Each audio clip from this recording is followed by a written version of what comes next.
రాష్ట్ర మంత్రివర్యులు మాట్లాడుతూ ఏదో మంచి సందేశం ఇస్తాడు, ప్రజలకు శ్రీధర్ రెడ్డి హత్యపై ఉన్నటువంటి అనుమానాలపై వారి వైఖరిని స్పష్టం చేస్తారేమో అనుకున్నాం.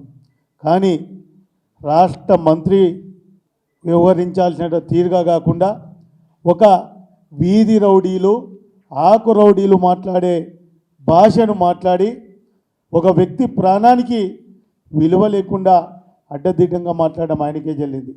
నిన్న మాట్లాడుతున్నాడు బేవకూఫ్లు అవలగాళ్ళు అని. నీకు ఒక హత్య జరిగితే ఆ కుటుంబం పడే బాధ తెలియజెప్పిన వాళ్ళు బేవకూఫ్లు అవలగాళ్ళు. నీవు ఇదే మాట ఎవరినైతే మాట్లాడినావో వారి సంఖ నాకిన రోజు తెలియదా నీకు? వాళ్ళ సంఖ నాకిన రోజు వాళ్ళు ఏందో తెలియదా? వాళ్ళ దర్శనం కోసం గంటలు వెయిట్ చేసి కలిస్తే చాలనుకున్న రోజులు మర్చిపోయినావా కృష్ణారావు అని చెప్తా ఉన్నాం. అధికార అహంకారంతో మాట్లాడుతూ ఉన్నావు. ఇది మంచి పద్ధతి కాదనే విషయాన్ని కూడా చెప్తా ఉన్నాం. ఖచ్చితంగా సమయం అందరికి వస్తుంది. ఈరోజు ఈ చేతుల అధికారం ఉందని విర్రవిగి అడ్డదిడ్డంగా మాట్లాడడం మంచి పద్ధతి కాదు, మంచి సాంప్రదాయం కాదని కూడా చెప్తా ఉన్నాం. శ్రీధర్ రెడ్డి గారు హత్యకు సంబంధించి భూతగాథాలు ఇంకేవో మాట్లాడుతూ వస్తున్నారు. 53 సంవత్సరాల వ్యక్తి. నేను నిన్న కూడా చెప్పినా, ఈరోజు చెప్తున్నా, రేపు చెప్తా. పాత్రికేయ సోదరులందరూ కూడా మీరందరూ కూడా రండి, ఒక ఆ గ్రామానికి పోదాం.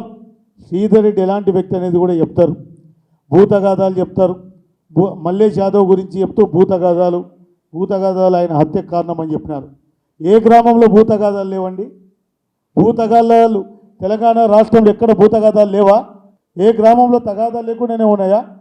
తగాదాలు ఉంటే హత్యలు చేస్తారా? Mallesh Yadav ex service man Mallesh Yadav ఎన్నికలైన వారం రోజులకే హత్య జరిగాడు. మరి ఆ భూ వివాదం ఎప్పటి నుంచో కొన్ని సంవత్సరాల నుంచి ఉన్నటువంటి భూ వివాదం, మరి ఎవరి అండ చూసుకొని ఈ హత్య జరిగింది? మీ అనుచరులు మీ అండ చూసుకొని హత్య జరగలేదా అని చెప్పి అడుగుతా ఉన్నా. అదేవిధంగా మరి చాలా మాట్లాడుతున్నాడు అభివృద్ధి గురించి.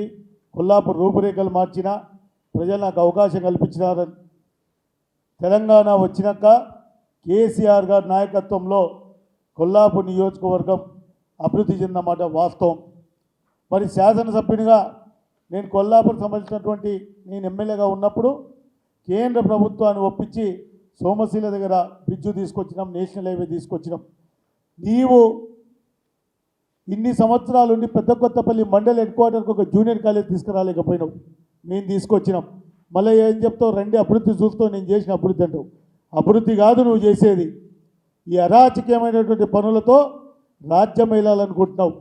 ఈరోజు ఏదైతే శ్రీధర్ రెడ్డి హత్య జరిగిందో అక్కడ చిన్నంబాయి మండలంలో ఉన్నటువంటి శ్రీధర్ రెడ్డి గారు కావచ్చు, సోమేశ్వరమ్మ గారు కావచ్చు, అదేవిధంగా జడ్పీటీసీ వెంకటరమణమ్మ గారని ముగ్గురు ఒకటే సామాజిక వర్గానికి చెందినవారు. వారిని రాజకీయంగా అంతం చేస్తే తనకు ఎదురు లేకుండా పోతుంది ఆ మండలంలో అనే ఉద్దేశంతో ఈరోజు వారు అంటున్నటువంటి కుట్ర, వారు అంచెలు పడుతున్నటువంటి కుట్ర అని చెప్తా ఉన్నా.